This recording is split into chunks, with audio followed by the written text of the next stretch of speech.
livro do profeta Daniel, capítulo 1. Daniel, capítulo 1. A partir do versículo 1, são só 20 versículos, dá para nós lermos tudo nessa noite. Eu queria que você fosse lendo junto comigo, prestando bem atenção no texto. Todos acharam? Daniel, capítulo 1. Então vamos lá.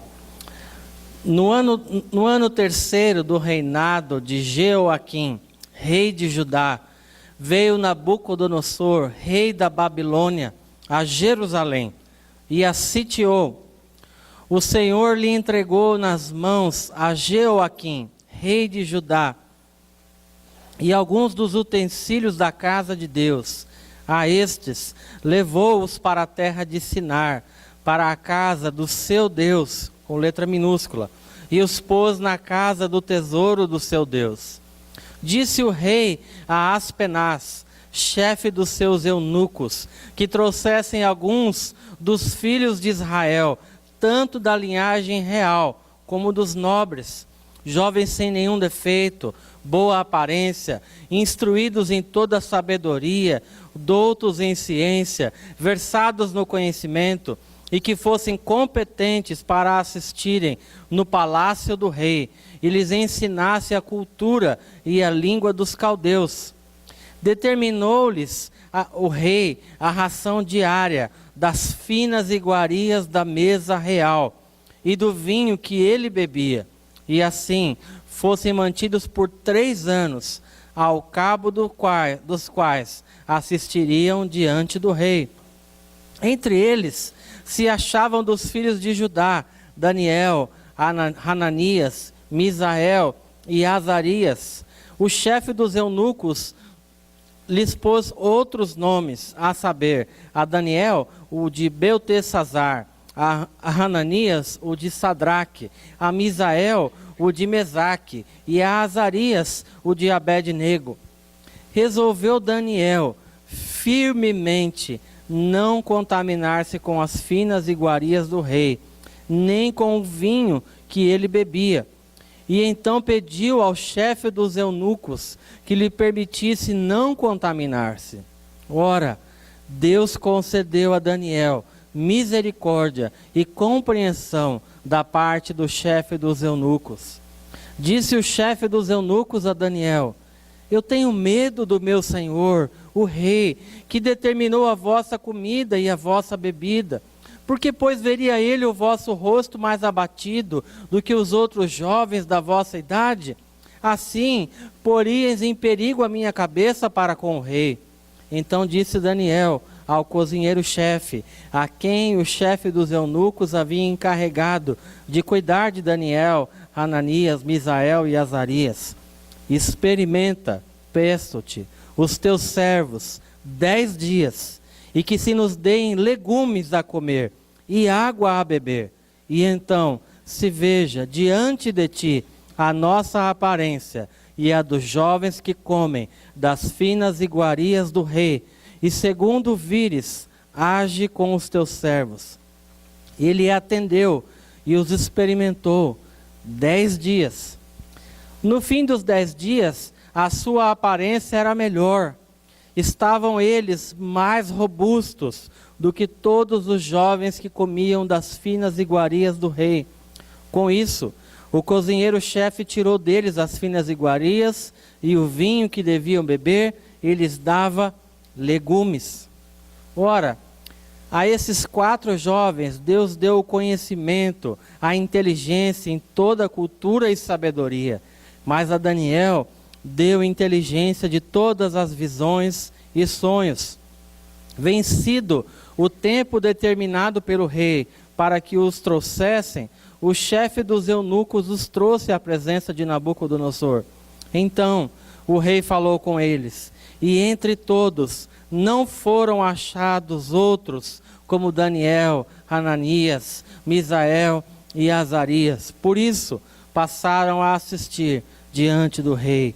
Em toda a matéria de sabedoria e de inteligência sobre o rei, lhe fez perguntas. Os achou 10 vezes mais doutos do que todos os magos e encantadores que havia em todo o reino. E Daniel continuou até o 1º ano do rei Ciro. Amém. Deus abençoe a sua palavra mais uma vez. Esse texto é um texto bastante conhecido. O resumo da história: o povo de Deus começava a ser levado cativo, nesse momento aqui, no cativeiro da Babilônia, começando aqui em Nabucodonosor, o rei, e diz que ele pede então para trazer alguns jovens, os melhores, da linhagem real, os mais nobres, para virem ali para a Babilônia, para aprenderem a cultura, aprenderem a língua dos caldeus. Diz que eles vêm. Mas interessante que o rei faz uma proposta para esses jovens, e liderados por Daniel, eles dizem: não, nós não queremos comer da mesa que o rei está oferecendo, nós queremos comer legumes. E aí, o desenrolar da história, os irmãos veem, o chefe dos eunucos fica um pouco preocupado, mas aceita o desafio, dá legume para eles, e os outros comeram da mesa do rei. E diz que ao cabo de 10 dias, a aparência daqueles que escolheram os legumes era muito melhor. E eles receberam da parte de Deus inteligência, sabedoria, ao ponto de serem considerados mais doutos, ou mais inteligentes, mais capacitados, não somente dos outros aprendizes, como inclusive dos magos e dos encantadores que haviam em todo aquele reino. Esse é o resumo da história que nós acabamos de ler. E o que isso tem a ver comigo e tem a ver com você no dia de hoje? Nós estamos no mês de junho, trabalhando o tema Ide e Pregai o Evangelho. É o comissionamento que o Mestre Jesus nos deu.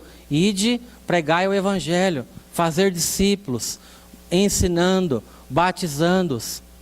Esse é o princípio que Jesus deu, a comissão que Deus deu para mim e para você. E nós estamos trabalhando isso esse mês aqui. No domingo passado, quem esteve aqui ouviu, por exemplo, o pastor Ted durante a noite falando de Josué, falando da coragem que nós temos que ter para pregar o Evangelho, a coragem para ir e desbravar aí os lugares onde Deus nos leva para pregar o Evangelho. Nós temos que sair, temos que ser cheios de coragem, cheios de alegria, conhecendo a palavra do Senhor, mas sem temer e avançar.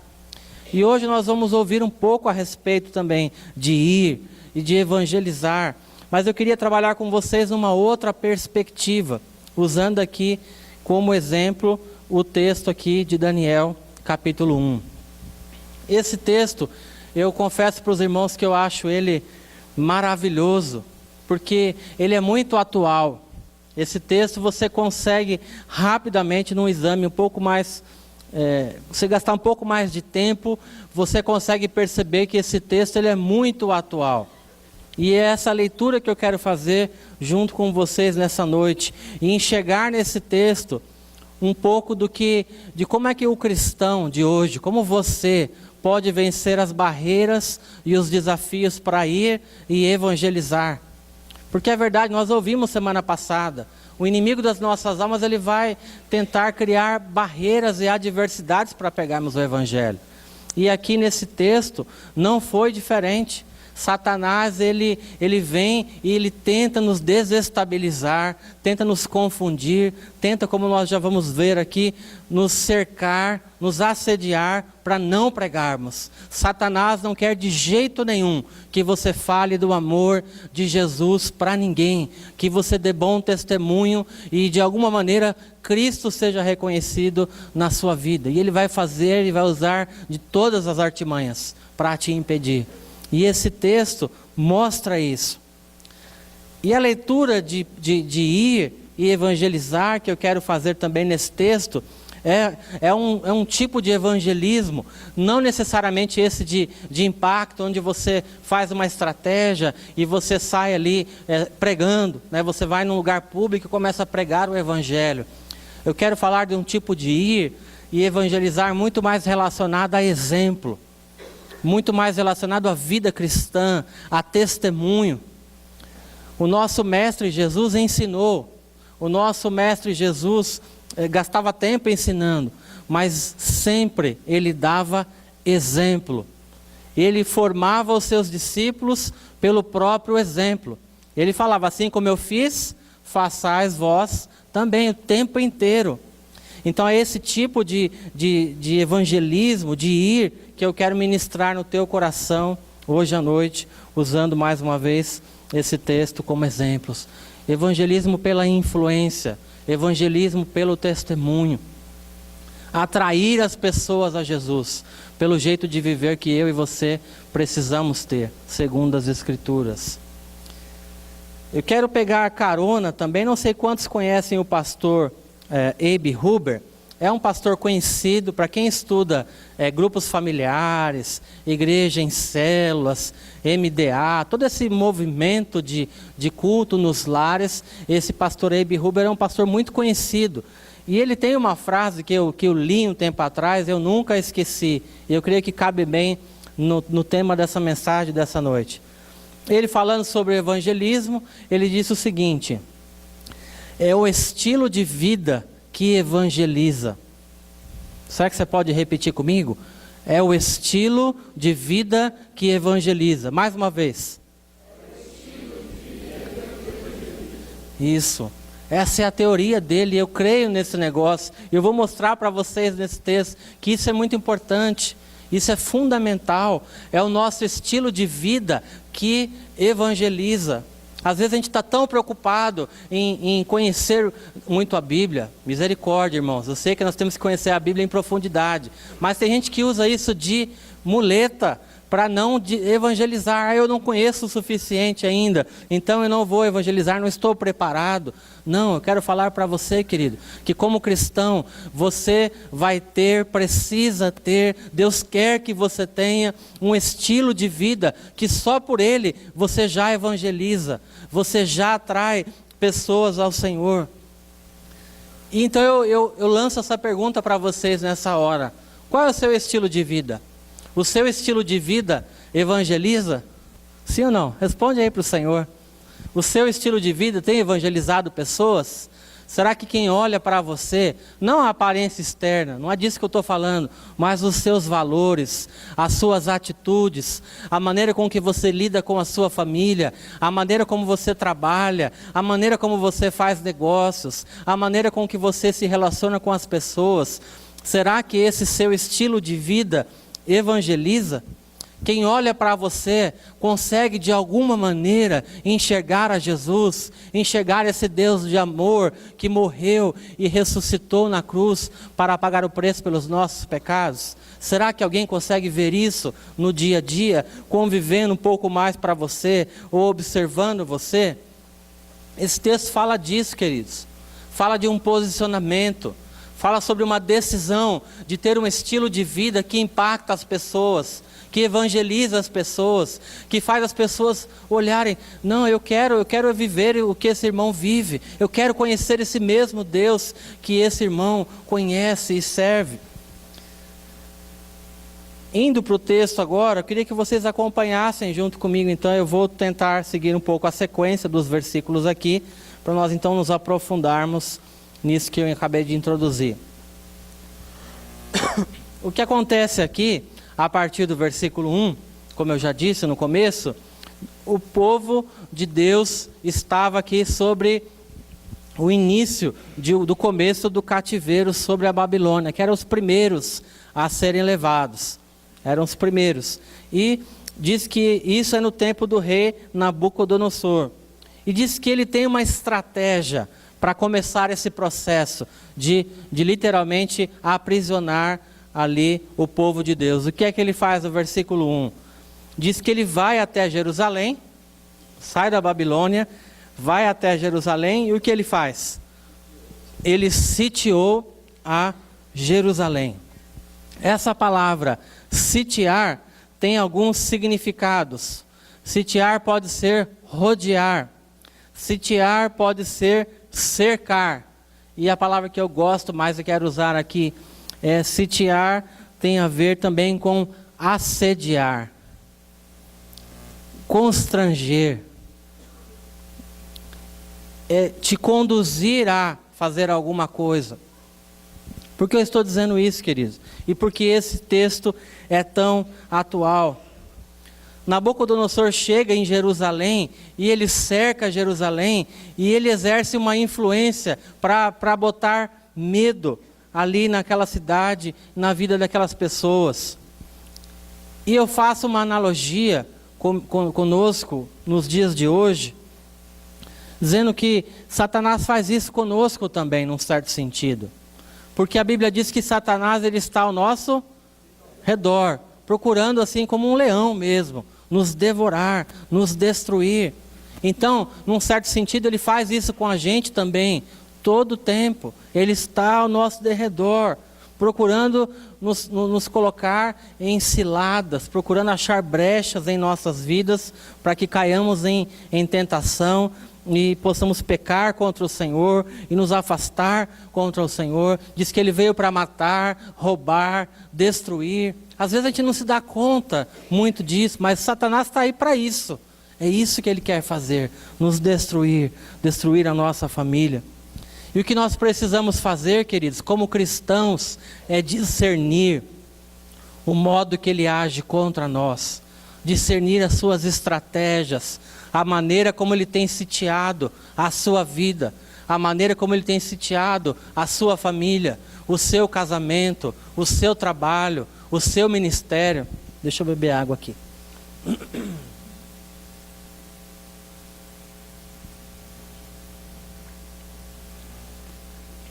Satanás, queridos, ele usa circunstâncias, ele usa pessoas para nos amedrontar, para nos cercar. A gente fica com medo. Esse tempo que nós estamos vivendo agora no nosso país é típico. É um tempo onde está todo mundo assustado, todo mundo preocupado com essa crise, todo mundo amedrontado com o que vai acontecer com o nosso país, o que vai acontecer com o meu emprego, será que eu vou adoecer? Será que tudo, parece que todo o sistema, parece que literalmente está nos sitiando, nos colocando contra a parede. E é justamente nesse momento que Satanás vem com a estratégia principal. Ele nos sitia para nos fazer ceder. Ceder o quê? Aos princípios da palavra do Senhor. É nessa hora do aperto, nessa circunstância difícil que ele vem. E queridos, precisamos estar atentos. A Bíblia diz que nós não podemos ignorar os seus ardis, porque ele vem pesado. Eu não gosto de ficar pregando sobre Satanás, mas a gente precisa ouvir isso aqui hoje à noite. Ele vem pesado, ele não pega leve com a gente, não. E ele vem e faz exatamente o que o texto nos mostra aqui. Porque, vejam, avançando um pouquinho no texto, diz que Nabucodonosor queria levar esses do povo de Deus, e olha que interessante, tem estratégia aí. Não era qualquer pessoa, ele queria jovens, ele queria os mais inteligentes, eles queriam os que fossem nobres. Vejam, tem uma estratégia por trás disso. E o texto diz aqui, no final do versículo 4, qual era o objetivo? Que eles aprendessem a cultura, e eles aprendessem a língua dos caldeus. Ou seja, ele queria que esses jovens, os melhores do povo de Deus, fossem inseridos numa cultura que não era a deles, numa língua que não era a deles. Para quê? Para servir o rei, para se misturarem e se tornassem exatamente como um deles. E aí eu digo para vocês, queridos, Satanás tem tentado fazer exatamente isso comigo e com você. Ele tenta, no meio da crise, no meio da dificuldade, justamente nos empurrar, nos colocar contra a parede, nos provocando. Às vezes a gente fica entre o pessoal costuma dizer no popular, entre a cruz e a espada. Não, a palavra de Deus diz isso aqui, mas se eu for por esse caminho, olha a crise, o que vai acontecer? E a gente fica meio que vacilando e preocupado, sitiado. E agora o que eu faço? Será que eu vivo a palavra de Deus e o que tem que ser vivido, ou eu cedo à pressão e eu começo a deixar essas coisas entrar dentro da minha casa, dentro do meu coração? É isso, por isso que eu digo para você, querido, que esse texto é muito atual. Quer ver como é atual? A palavrinha da moda hoje é diversidade. Está todo mundo falando isso. Você liga a televisão, os jovens principalmente na escola, não, porque é diversidade, nós temos que respeitar as diferenças, não, porque não tem nada muito absoluto, a Bíblia é a verdade para você, mas para mim não é, tem outro livro, tem outro pensador, tem um filósofo, também tem um pessoal que não tem pensamento nenhum, simplesmente vai vivendo os dias, não é assim? E qual é a estratégia em cima disso? Misturar. A estratégia é justamente nos roubar o alicerce, que é a palavra de Deus.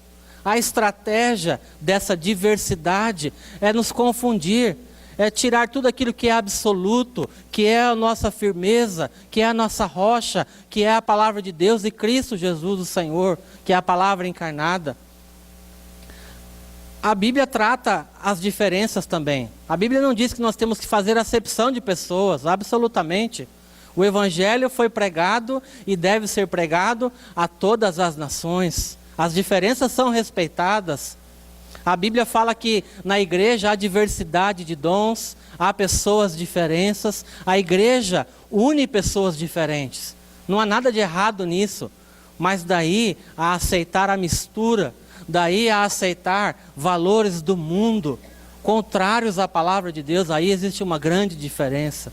E é exatamente isso que Satanás tem tentado fazer comigo e com você. É isso que ele tentou fazer aqui com Daniel e os seus amigos. Amém, queridos?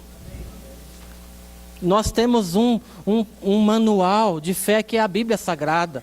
E nós não podemos abrir mão dele. Em nome da diversidade, em nome das diferenças, absolutamente. Nós temos que amar as pessoas, orar por elas. Mas, querido, não abra mão da sua fé, não abra mão dos princípios da palavra do Senhor. Deus não mudou. Ah, mas é porque hoje em dia tem uma diversidade. Deus não mudou. A palavra de Deus não mudou. Casamento continua sendo casamento. Os princípios continuam sendo os mesmos. E tem uma história, não, mas porque, pastor, isso aí foi para aquele momento, foi para aquela época. Será, querido? Cuide com isso, tome cuidado, veja, Satanás tem estratégias justamente para nos misturar, justamente para fazer todo mundo ficar parecido, uma diversidade, está todo mundo de bem, e nós estamos nos afastando dos princípios da palavra do Senhor, nos afastando de Deus. Nós estamos, querido, preste muita atenção nisso, nós estamos como se estivéssemos sendo levados para esse cativeiro aqui. Estão querendo nos ensinar outra língua, que não a língua da Bíblia Sagrada. Estão querendo nos levar a experimentar coisas que Deus não se agrada, que Deus não tem para mim e para você. Na vida dos nossos filhos, então, nem se fale. Quem tem filhos hoje, você cuida do teu filho em casa, ensina o teu filho em casa. Quando ele volta da escola, você fica arrepiado com as coisas que eles ouvem. É a mistura que Satanás quer fazer, mas nós não podemos, querido, permitir. Nós precisamos ficar firmes, como no exemplo aqui de Daniel e os seus amigos. E quer ver um exemplo? E isso aqui é muito didático nesse texto. O que aconteceu? Então, eles vão presos ali para a Babilônia. E no versículo 5 há uma proposta. O que o rei propõe? Coisa ruim para eles? Absolutamente. O rei falou, pena que aquela mesa está vazia. Eu usei de manhã aquele exemplo daquela mesa. Está vendo aquela mesa bonita ali? Ó? Imagina uma mesa assim, ó, com tudo que tem de mais gostoso. É peru, pernil, churrasco, qualquer coisa. Massa, para quem gosta, feijoada. Uma mesa linda. O rei diz o seguinte, olha, tratem esses rapazes aqui com a mesma comida que eu como. Tratem esses rapazes aqui com o vinho melhor, que é o que eu bebo. Olha que sutileza, queridos. Ele oferece o melhor. Ele traz os melhores, oferece a melhor comida, a melhor bebida, para quê? Para misturar, para que eles servissem, não ao Senhor, o único Deus a quem Daniel conhecia, mas ao rei, a Nabucodonosor. E será que nós temos propostas assim hoje em dia? Temos o tempo inteiro. Por isso que esse texto é atual, queridos. Nós precisamos nos ater a isso. E aqui nós temos um grande desafio. Porque abrir mão de coisas ruins é fácil, né? A pessoa vem para você, cristão, e te oferece uma coisa ruim, é fácil, ó, isso aqui eu não quero. Mas quando oferece uma coisa boa, aqui era comida boa, gente. Aqui era vinho bom. Como rejeitar? Aqui é que é a hora da prova, que eu e você temos que passar. Rejeitar aquilo que é ruim, que tem má aparência, que cheira mal, é muito fácil. Mas uma comida cheirosa, uma bebida gostosa, será que nós vamos rejeitar? E eu volto ao princípio inicial. Se quisermos ter um estilo de vida diferente, se quisermos ter um estilo de vida que evangeliza, nós vamos ter que dizer: não, eu não quero essa comida. Não, na minha casa não. Não, no meu trabalho não. Eu não vou aceitar. Na minha família eu não vou aceitar. Isso nos meus filhos eu não vou aceitar. O mundo está querendo fazer com que tudo seja relativo, tudo é muito parecido, tem gosto para tudo, tem as mais variadas opções, queridos. Não, nós precisamos dizer, como Daniel falou: não, eu não quero comer dessa comida, eu não quero beber dessa bebida. Você tem considerado isso, querido, no seu estilo de vida, que eu te perguntei há pouco? Qual é o seu estilo de vida? Você tem se deparado com situações e você tem se posicionado dizendo: não, isso não cabe no meu estilo de viver. Isso aqui não faz parte da vida de um cristão. Aquilo que você assiste, aquilo que você vê, aquilo que você lê, você tem dito não, como Daniel disse aqui para o chefe dos eunucos. E olha que ele foi corajoso de fazer isso, hein? A gente tem que ser corajoso para fazer isso. Mas estar atento às estratégias de Satanás. Amém, queridos? Nós caímos com muita facilidade com essas boas ofertas. A boa comida, querido, nos atrai e nos pega com muita facilidade. Ouça a voz do Espírito Santo nessa noite. Comece a observar na sua vida como isso tem acontecido. E esteja atento e pronto para dizer não. Pelo Senhor, não. Amém?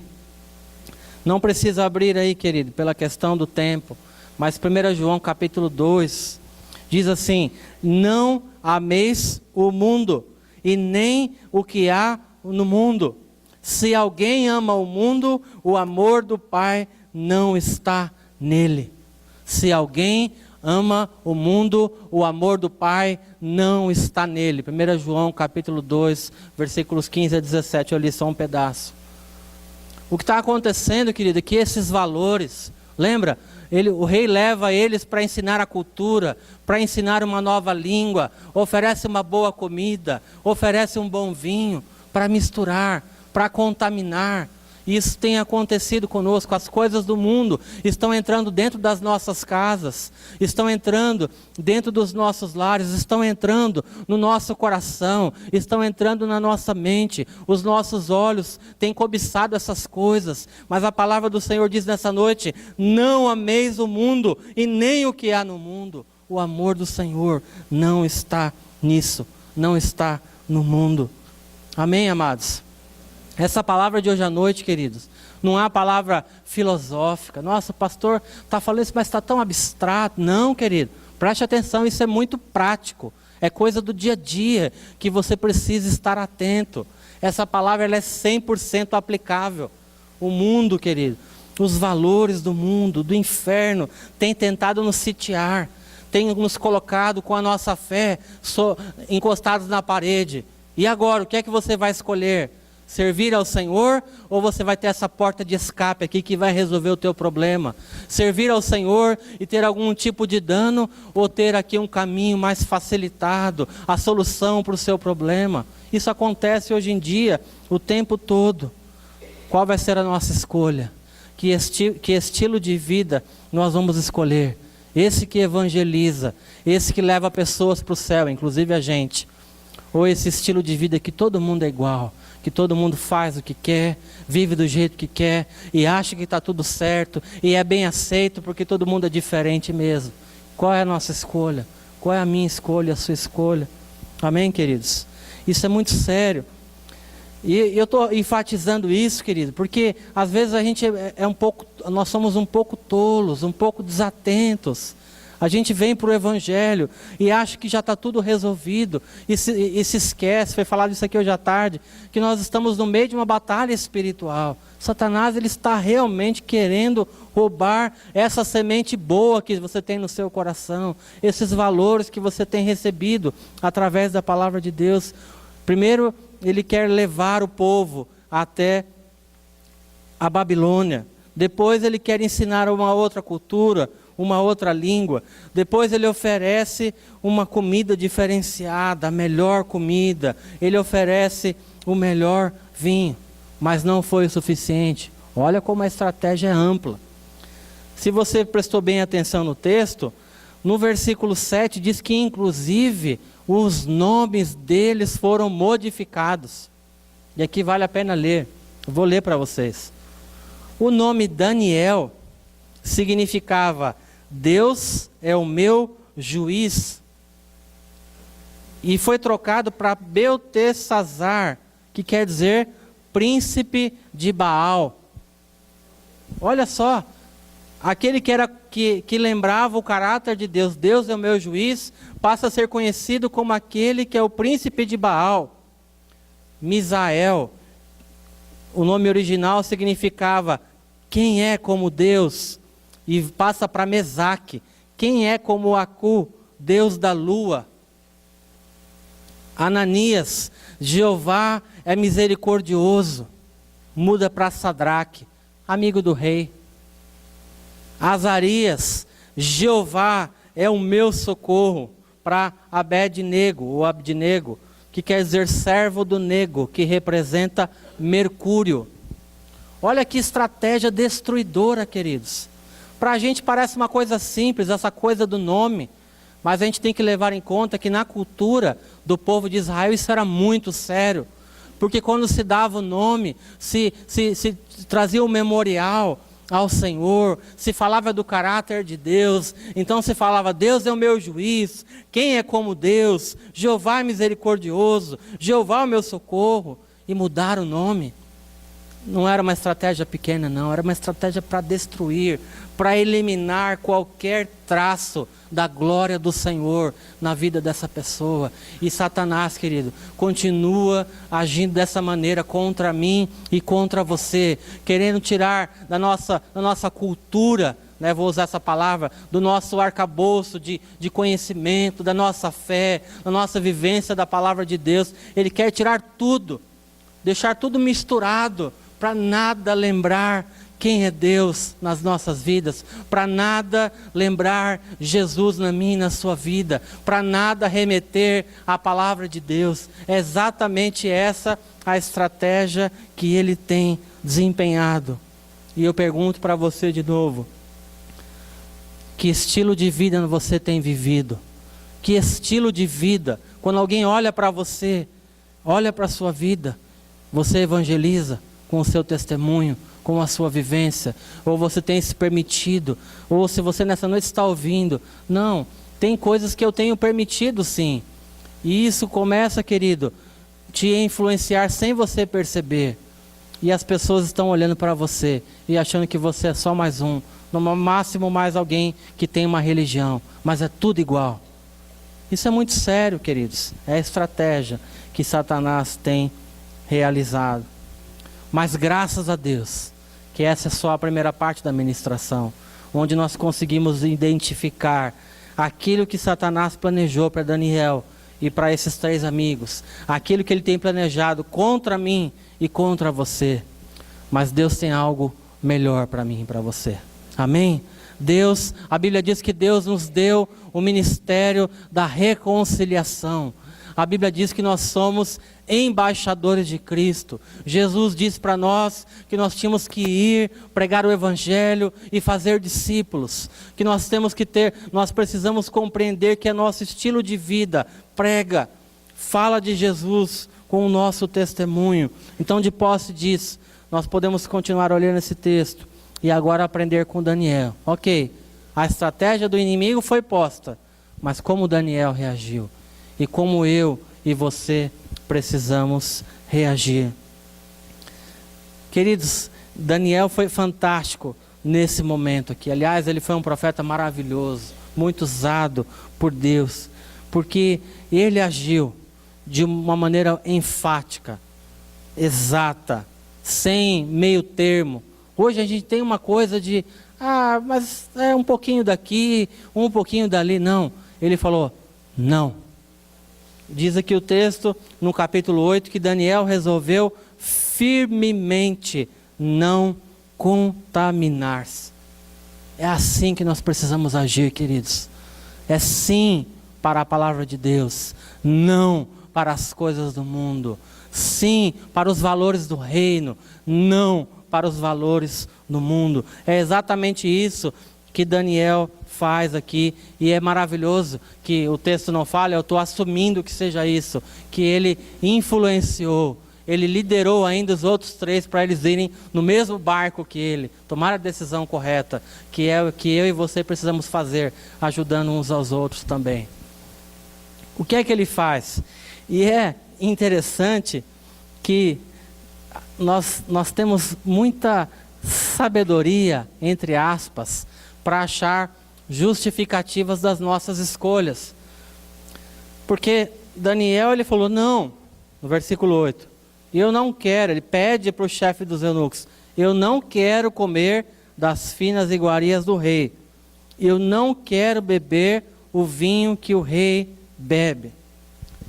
Aqui, se você analisar, você teria alguns discursos hoje em dia, no meio da igreja, não necessariamente aqui, graças a Deus, eu creio que aqui a palavra do Senhor tem sido pregada com muita coerência, com muita profundidade. Mas, por exemplo, alguns olhariam para esse momento aqui e falaram, mas espera aí, pastor, Deus colocou Daniel e seus amigos em lugar de honra. Deus tem preparado o melhor da terra. Então, olha aquela mesa, que bonita, robusta, a melhor comida é de Deus isso aí. Pastor, como é que eu podia perceber? Está lá, tudo que é melhor é de Deus. É de Deus? Mas tem muita gente que cai. Queridos, isso é conversa fiada. Isso não é pregação do Evangelho de Jesus Cristo. Mas tem muita gente que diria, pastor, eu posso comer sim, porque Deus tem o melhor da terra para mim.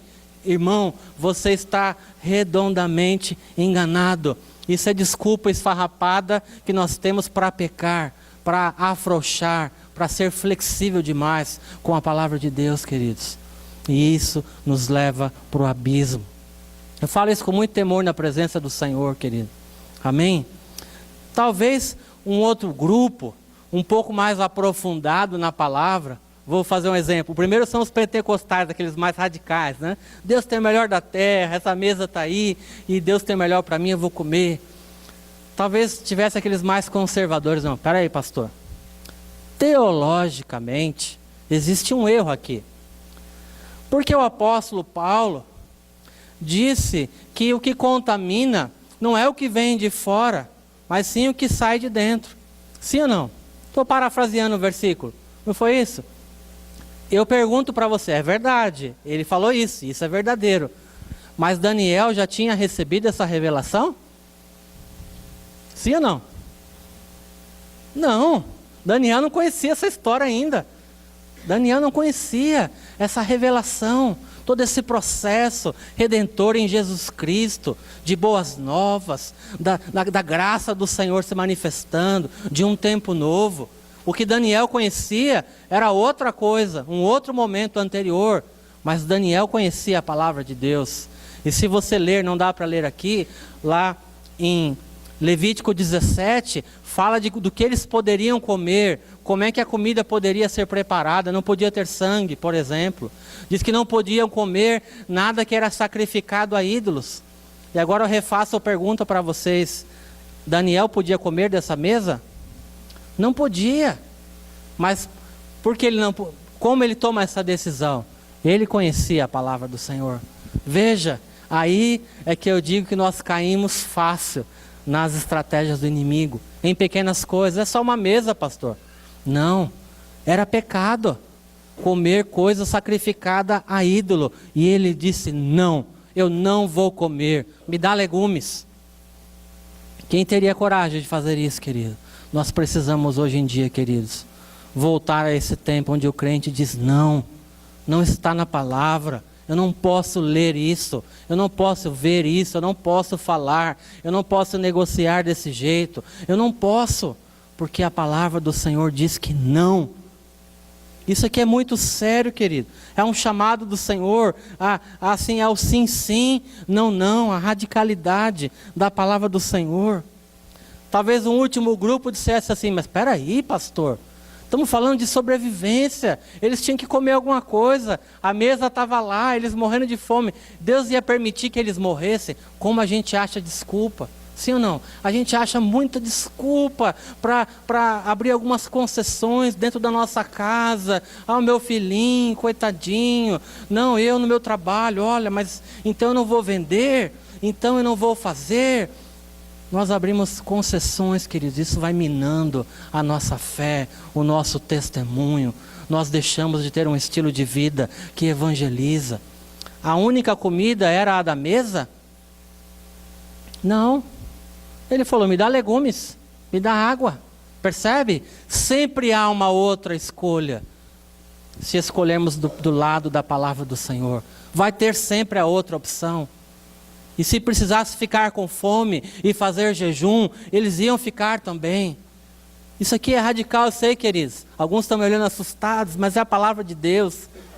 É a palavra do Senhor. Daniel foi astuto e Deus deu sabedoria para eles, mas havia profundidade de conhecimento da palavra. Ele deve ter olhado assim, não, tem legumes ali, legumes eu posso, me dá esse legume aqui, ó. Posso comer esse legume? Percebe?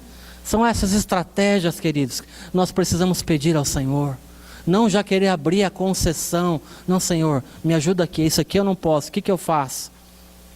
É esse tipo de coisa que nós precisamos, queridos, exercitar, voltar aos princípios estabelecidos da palavra do Senhor, pular fora dessa coisa de, não, é tudo relativo, isso aqui no tempo de hoje já não cabe mais mesmo, então eu vou aceitar. Não, cuidado, volte à palavra, conheça o Senhor, conheça os seus princípios. Me parece que o discurso de Jesus era exatamente esse que eu estou falando. Estou falando de Daniel, mas Jesus tinha o mesmo discurso. Carregue a cruz e me segue. Jesus falou, olha, se alguém te ofender, o que você faz? Perdoa 70 vezes 7, dá outra face. O discurso de Jesus também era radical. E nós seguimos a Jesus, sim ou não? Eu sigo a Jesus, você segue a Jesus. Então esse tipo de decisão, esse tipo de confronto, por isso que eu estou dizendo, nós estamos sendo sitiados na nossa fé o tempo todo. Satanás tem nos cercado o tempo todo e nós estamos caindo nessa conversa fiada. Mas em nome de Jesus, nessa noite, Deus fala com você, meu querido irmão e minha querida irmã, te chamando a atenção para ter um estilo de vida diferente. Abrir mão. Se tiver que, entre aspas, perder na perspectiva do mundo, nós vamos perder, mas nós vamos ganhar no Senhor. Amém, querido? Esse estilo de vida, queridos, que todo mundo é igual, não ganha ninguém, querido. Às vezes a gente acha, poxa, mas eu nunca ganhei ninguém. Querido, ser igual a todo, se você for igual a todo mundo, você não vai ganhar ninguém. Você vai ganhar pessoas para Jesus quando você for sim diferente.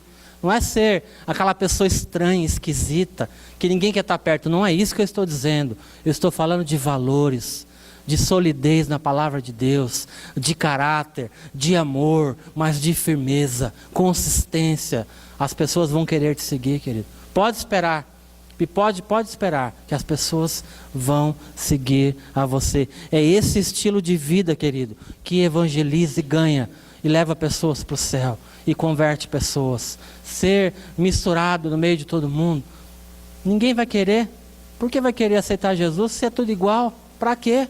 Para que pagar o preço? No final das contas todo mundo é igual? Não. em nome de Jesus. Deixa eu dizer para vocês, como um testemunho, para fortalecer essa minha tese aqui de hoje à noite, de acordo com a palavra do Senhor, um estilo de vida que evangeliza. Eu me converti, eu tinha 20 anos de idade. Eu me lembro que eu entrei numa igreja evangélica, mais ou menos desse estilo aqui, pentecostal, moderado, vou chamar assim. Mas o que fez eu me converter, querido, foi olhar que existia um povo diferente de mim. Existiam valores naquele lugar completamente diferentes daqueles que eu conhecia. Foi isso que me atraiu. Não foi chegar num lugar que todo mundo era bacana e todo mundo era igual a mim. Pelo contrário, porque eram diferentes, eu falei, mas eu quero conhecer esse negócio. Eu me converti, queridos, porque eu era um jovenzinho de 20 anos, e eu aprendi a ouvir, eu comecei a ouvir. Não se escandalizem não, irmãos. Minha esposa está ali, eu casei com ela nessa igreja. Sexo antes do casamento é pecado. A primeira vez que eu ouvi, eu fiquei arrepiado. Como é que é? Isso me atraiu a Jesus. Isso me evangelizou. Sexo antes do casamento é pecado. Eu ouvi que mentir desagradava a Deus. Falei, meu Deus, sai tanta mentira da minha boca. Eu me converti, e essa parte eu sempre honro a minha esposa, que eu aprendi que crente precisa entregar-se em ofertas, dízimo na casa do Senhor. Eu me converti e vi que isso era diferente, e no começo parecia difícil, depois eu vi que coisa boa. Eu me converti porque eu aprendi sobre o amor, eu aprendi sobre gente que a gente deveria perdoar. Eu não aprendi porque eu cheguei no lugar e todo mundo me aceitava do jeito que eu era e nada precisava mudar. Pelo contrário, eu me converti porque eu tinha que mudar. Eu me converti porque um dia me ensinaram que eu precisava honrar o meu pai. Eu precisava perdoar o meu pai e eu precisava honrar, ainda que ele tivesse me ferido a minha mãe, mas eu precisava perdoar o meu pai. Foi por isso que eu me converti. Não foi porque passaram a mão na minha cabeça. Eu me converti porque tinha um jovem lá, o Junião, que a Vanessa vai lembrar, talvez a Sil lembra, que eu morava no Capão Redondo, não sei se vocês conhecem, é tipo assim, um extremo leste tem o extremo sul. Eu morava no Capão Redondo, a igreja era em Moema, esse irmão morava em Moema. Acabava o culto de jovens, William, vou te dar uma carona. Peraí, carona? Você mora em Moema, eu moro no Capão. Não, a gente vai, eu quero te dar uma carona. E esse irmão com muita paciência, querido, essas coisas que eu estou dizendo aqui, ele foi me ensinando, olha, o sexo, olha, o perdão, o amor, o relacionamento. Ele foi me mostrando, querido, e tudo era diferente do que eu via, do que eu cria. Isso me atraiu ao Senhor. E eu pergunto para você então, o seu estilo de vida tem que ser diferente ou não? Precisa ser um estilo de vida que evangeliza. Isso me evangelizou, foi isso que me levou a Jesus. É por isso que eu estou aqui hoje, 22 anos depois, falando isso para vocês hoje à noite. Eu sou muito grato àquela igreja e àqueles irmãos. E há pessoas, queridos, que precisam entrar nesse lugar e ver que aqui existem pessoas com esse estilo de vida diferente, com valores diferentes, firmes na palavra de Deus. Não estou falando de legalismo e religião, absolutamente. Estou falando do amor do Senhor e dos valores que Cristo ensinou na sua palavra. Amém? Louvado seja o Senhor. Louvado seja o Senhor. É isso, querido, que vai atrair pessoas para que você possa discipular e ganhar para Jesus. Pergunto, o que será que tinha na igreja de Atos? Atos capítulo 2, diz que as pessoas eram atraídas para aquelas casas, seriam as nossas confrarias aqui, as pessoas iam sendo atraídas, diz que eles alcançavam a simpatia do povo. O que tinha naquelas casas que alcançava a simpatia do povo? Será que era todo mundo igual? Não, é o diferente. É aquilo que é recheado e movido pelo Espírito de Deus, pela palavra de Deus, pelo amor do Senhor, que atrai. E diz que o Senhor foi acrescentando aqueles que Ele queria salvar. E é isso que Ele quer fazer nesse lugar, é isso que Ele quer fazer na sua família, é isso que Ele quer fazer na sua confraria, no seu local de trabalho. Amém, queridos? E para finalizar, talvez você ouça tudo isso, ufa, mas a gente tem uma cultura de resultados, né? A gente sempre pensa assim, o nosso modelo mental é assim, ok, eu faço tudo isso, mas eu almejo um resultado. Tá bom, então eu vou dizer para vocês já leram, quais foram os resultados então? Porque Deus, Ele honra. Se vivermos de acordo com a palavra do Senhor, foi falado de Josué, diz que ele seria próspero em toda empreitada, vou dizer assim, toda empreitada ele seria próspero, se ele não se desviasse da palavra nem para a direita, nem para a esquerda. É assim a palavra de Deus. E quais foram os resultados aqui? Vou citar muito rapidamente. Por exemplo, diz que esses que comeram legumes, Daniel e os 3 amigos, a aparência deles, ao final daquele período, era muito melhor. Eles ficaram mais fortes. Então comer legume no Senhor, em obediência à palavra do Senhor, deixa você mais forte do que uma mesa farta. Resultado. Quer ver outro resultado? E esse aqui eu acho até engraçado. É a influência. Todo mundo teve que comer legume. Porque você vê no texto aqui, que o cozinheiro-chefe olhou, os 4 ali bonitões, os outros meio caidinho. Esse negócio é bom mesmo. Legume para todo mundo. É influência. Você vai exercer essa influência, querido. Quer ver um outro resultado? Versículo 17. Diz que Deus deu para eles conhecimento, inteligência, sabedoria. A Daniel, que eu creio que era o líder aqui, Deus deu mais ainda. Diz que Deus deu inteligência, visões, sonhos. Você olha a vida de Daniel, o restante de livro, que profundidade, quanta revelação, quanta sabedoria, interpretação de sonho, quanta coisa Deus deu para ele. Por quê? Porque ele resolveu firmemente não se contaminar. Tem um detalhezinho, acabou o culto hoje, o João, não sei se o João está aí, ele comentou comigo, achei interessante. Diz que a proposta do rei eram 3 anos, né? 3 anos comendo da mesa farta para estar pronto para andar com o rei, para servir o rei. Mas aqui para Daniel e os 3 só foram 10 dias. Com 10 dias estava prontinho, 10 dias com legumes, estavam prontinhos. Percebem, queridos? Essa é a diferença. Se andamos no Senhor, se vivemos nele, para ele, de acordo com a sua palavra, Deus nos abençoa. Deus nos socorre. Talvez você diga, mas pastor, é difícil. Tem hora que é difícil e é mesmo. E eu posso falar mais, vou usar o exemplo do trabalho. Trabalhar hoje em dia, Glaucio vai concordar comigo, no mundo corporativo é difícil demais. É muito difícil ficar firme ali nos princípios. Mas Deus, Ele honra, querido, e Ele ajuda. Porque aqui o versículo 9 diz que Deus concedeu misericórdia para Daniel.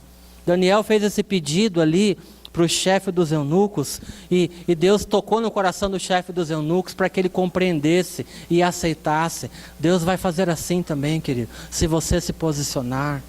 Mas precisa ter coragem também. O crente tem que ser corajoso, querido. Amém? Aleluia. E essa é a conclusão, queridos. Nós precisamos buscar ter esse estilo de vida diferenciado, que evangeliza, voltar aos princípios da palavra de Deus, largar essa flexibilidade, essa coisa meio em cima do muro, que às vezes nós ficamos com alguns princípios, dizer não, a palavra diz isso, então é isso que eu vou viver, é isso que eu creio. E querido, você vai evangelizar.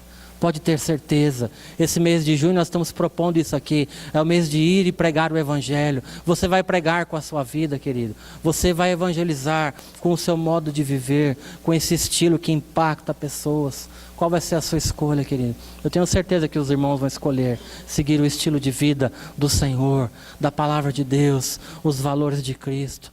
Amém?